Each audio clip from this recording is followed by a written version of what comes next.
வணக்கம். சற்று முன் கிடைக்கப்பெற்ற மிக மிக முக்கியமான செய்தி ஒன்று வெளியாகி உள்ளது. சசிகலாவை தேடி செல்லும் எஸ்பி வேலுமணி, சி.வி. சண்முகம். அதிமுகவில் நிலவும் மிகப்பெரிய பரபரப்பு. தற்பொழுது வரை எடப்பாடி ஈகோ குறையவில்லை.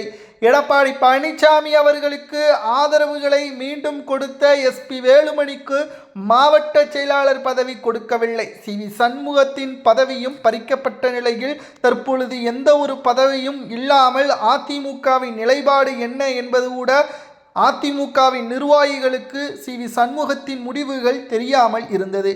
மேலும் அதிமுகவில் தான் தனது பயணம் இருக்கும் என்பதை உறுதியாக கூறும் விதமாக சி.வி. சண்முகம் மற்றும் எஸ்பி வேலுமணி நேற்று இரவு சி.வி. சண்முகத்தின் வீட்டில் சந்தித்து பேசியுள்ளனர்.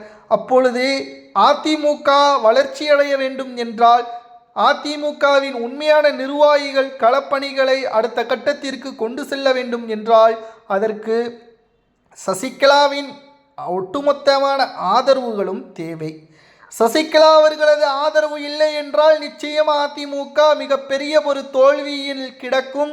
திமுக தாவேக என்ற அரசியல் களம் தலைகீழாக மாறும். மக்களும் அதிமுகவை புறக்கணித்து விடுவார்கள். வெறும் கட்டிடத்திற்கும் மரங்களுக்கும் மட்டும்தான் எடப்பாடி பொதுச் செயலாளராக இருப்பார். அதற்கு பிறகு அவர் பதவியை ராஜினாமா செய்தாலும் பதவியில் இருந்தாலும் எந்த ஒரு பயனும் இல்லை என்பதை தற்பொழுது சி.வி. சண்முகமும் எஸ்பி வேலுமணியும் முடிவெடுத்திருப்பதாகவும் இதனால் நேரடியாக சசிகலா அவர்களை தேடி அதிமுகவின் வளர்ச்சிக்காகவும் எடப்பாடி பழனிசாமி அவர்களது பதவியை மாற்றும் விதமாகவும் சட்டப்படி நடவடிக்கைகளை எடுப்பதற்காகவும் எடப்பாடி பழனிசாமி அவர்களுக்கு எதிராக சசிகலாவை தேடி சி.வி. சண்முகமும் எஸ்பி வேலுமணியும் செல்ல உள்ளதாக தகவல்களை நம்மால் பார்க்க முடிகிறது.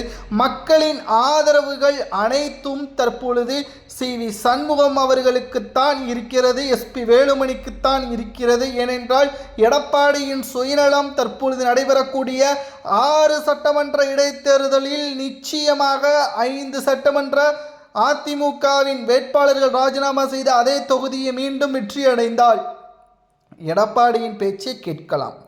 ஆனால் தோல்வியை தழுவி ஒரு இடங்களை கூட கைப்பற்ற முடியவில்லை என்றால் நிச்சயமாக அதிமுகவில் எடப்பாடி இருப்பதற்கு தேவையில்லை. அவரை உடனடியாக பதவியில் இருந்து மாற்ற வேண்டும் அல்லது அதற்கான நடவடிக்கைகளை மேற்கொள்ள வேண்டும் என்ற முடிவுகளும் நடைபெறும். இன்னும் 6 மாதங்களில் அதிரடியான மாற்றங்கள் அதிமுகவில் நடக்கப் போகிறது.